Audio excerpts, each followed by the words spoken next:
Yang Dios amo yang naghimo kanaton lahat. Siya poderoso. Siya yang naghimo ng langit, lupa, hasta yang lahat na butang. Kung maghangin ng malakas, kung magkilat. Dumduma na yang Dios amo yang iga, pigil ng lahat nga ni sa lupa hasta sa langit. Yang utaw dili makapahinto sa hangin, dili sila makapigil sa pagsikat ng suga.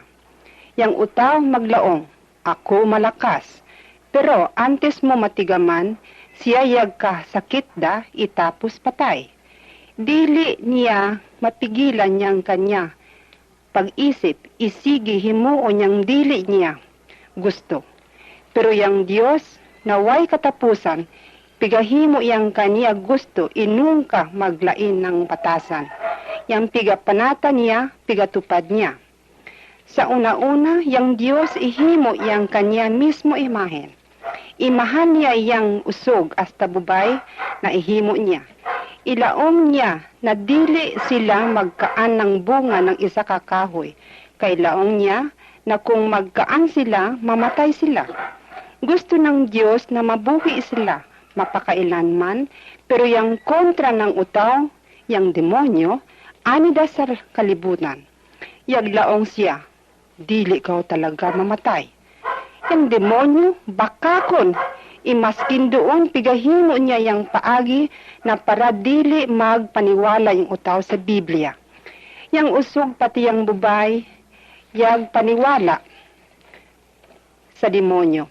Desde sidto, yang lahat yang disobedecer sa Diyos. Yang lahat yang kasala, yang lahat mamatay. Yang Diyos yung laong na yang maraat mamatay.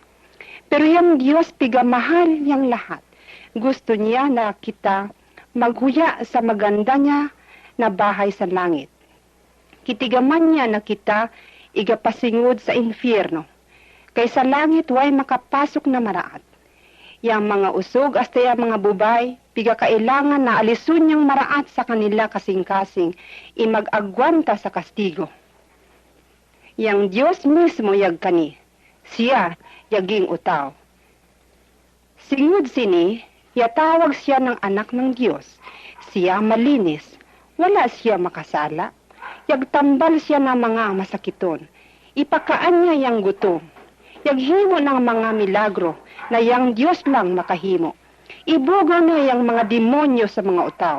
Ipatawad niya yang kanila mga kasalanan.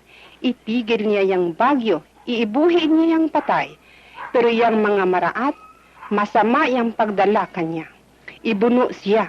Ipako siya sa krus. Ihala niya yang kanya lawas para siya makaantos para kanato.